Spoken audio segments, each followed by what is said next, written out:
मस्तपैकी गरम गरम ज्वारीची भाकरी आणि त्यासोबत एखादी पालेभाजी असली की खायला एकदम पोटभरीचे असे जेवण। त्यातलीच आपण एक पालेभाजी आज इथे बघणार आहोत। ही भाजी तुम्ही टिफिनलाही देऊ शकता। चपाती सोबत झटपट अशी होणारी ही भाजी। चला तर मग तुमचे खूप खूप स्वागत आहे माझ्या हिमगोरी लाईफ या YouTube चॅनलवर। आज आपण शेपूच्या भाजीची रेसिपी बघणार आहोत। तीही मुगाची डाळ टाकून मस्तपैकी गरमागरम शेपूची भाजी आणि त्यासोबत बाजरीची भाकरी। तुम्ही ही भाजी टिफिनला चपाती सोबत किंवा भाकरी सोबतही देऊ शकता। चला तर मग मी हिमगौरी तुमचे खूप खूप स्वागत करत आहे माझ्या हिमगौरी लाईफ या YouTube चॅनलवर। आपण रेसिपीला सुरुवात करूया। मी इथे एक जुडी एवढी शेपूची गड्डी घेतलेली आहे। ही निवडून घेतलेली आहे आणि स्वच्छ पाण्याने 2-3 पाण्याने धुवून घेतलेली आहे आणि अशा प्रकारे चाळणीत निथळायला ठेवले आहे पाणी। आता इथे आपल्याला शेपूच्या भाजीची काड्या जास्त घ्यायच्या नाहीतर मग शेपूची भाजी खाताना नुसते काड्या लागतात। इथं आपल्याला पानं शेपूची घ्यायची आहे।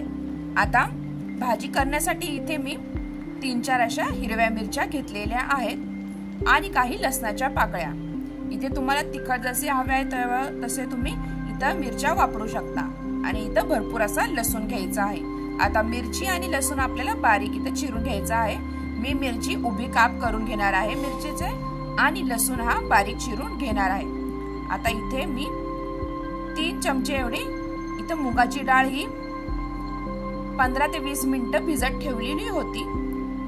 तुम्ही ही 5-10 मिनिटं ही भिजवून ठेवू शकता आणि भाजी करताना ही मुगाची डाळ चांगली शिजेल। आता इथे लसूण आणि मिरची मी चिरून घेणार आहे। लसूण आपल्याला इथे बारीक चिरून घ्यायचा आहे व मिरचीचे मी नुसते उभे असे काप करणार आहे। उभीच मिरची मी चिरणार आहे। तर लसूण मिरची चिरून झाल्यानंतर आपल्याला शेपू ही बारीक चिरून घ्यायची आहे। तोपर्यंत आपले शेपूचे पाणी चांगले चाळणीत निथळून निघते। तर थोडी करून आपल्याला इथे शेपू बारीक अशी चिरायची आहे। तुम्ही इथे बघू शकता शेपूच्या भाजीत काड्या जास्त नाहीये। जर काड्या चिरताना आल्या तर तुम्ही त्या काढू शकता साईडला।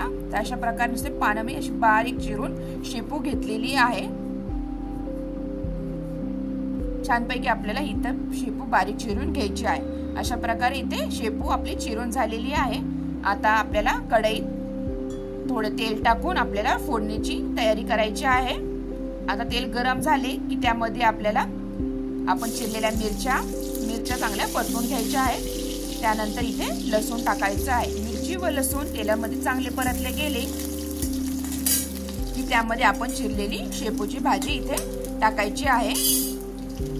तर इथे लसूण आणि मिरची चांगले परतले गेलेले आहे। आता मी शेपूची भाजी टाकून वर खाली आपल्याला करायचे आहे। मिरची लसूण चांगला मिक्स होईल। नंतर आपण भिजवलेली इथे मुगाची डाळ इथे टाकायची आहे। आता मुगाची डाळीत थोडेसे पाणी असले तरीही चालेल आणि थोडेसे वर खाली करून घ्यायचे आहे आणि झाकण लावून आपल्याला ही मुगाची डाळ शिजल तोपर्यंत ही भाजी 5-10 मिनिटं अशीच ठेवायची आहे जेणेकरून ही मुगाची डाळ शिजेल। आता 5 मिनिटानंतर मी झाकण काढून बघितलेले आहे। आता थोडेसे वर खाली करून घेणार आहे। आता इथे आपल्याला चवीनुसार मीठ टाकायचे आहे। तर मीठ टाकल्यानंतर थोडेसे आता या भाजीला पाणी सुटेल। जास्त शेपूच्या भाजीला पाणी सुटत नाही।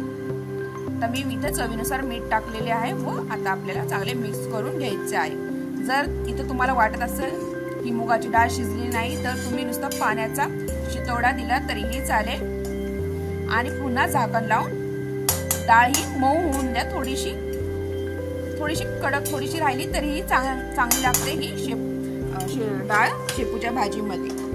5 मिनिटं अशीच मी अजून थोड्या वेळ ठेवून देणार आहे। अशा प्रकारे इथे आपली शेपूची भाजी रेडी झालेली आहे व डाळही इथे चांगली शिजलेली आहे। आता इथे आपल्याला शेंगदाण्याचा कूट टाकायचा आहे। मी इथे 1 चमचा एवढा शेंगदाण्याचा इथे कूट टाकलेला आहे। कूट टाकल्यानंतर आपल्याला चांगले परतून घ्यायचे आहे व गॅस बंद करून झाकण लावून मी असेच ठेवून देणार आहे। छानपैकी मिक्स करून अशा प्रकारे इथे आपली शेपूची भाजी मस्तपैकी रेडी झालेली आहे। तुम्ही टिफिनला सकाळच्या टिफिनलाही देऊ शकता। रात्रीच धुवून वगैरे शेपूची भाजी ठेवायची आणि सकाळी चिरून मस्तपैकी फोडणी द्यायची। अशा प्रकारे तुम्हाला माझी ही रेसिपी कशी वाटली नक्की कमेंटद्वारा कळवा व माझ्या चॅनलला लाईक, शेअर आणि सबस्क्राईब करायला विसरू नका। आणि हा व्हिडिओ शेवटपर्यंत बघितल्याबद्दल धन्यवाद।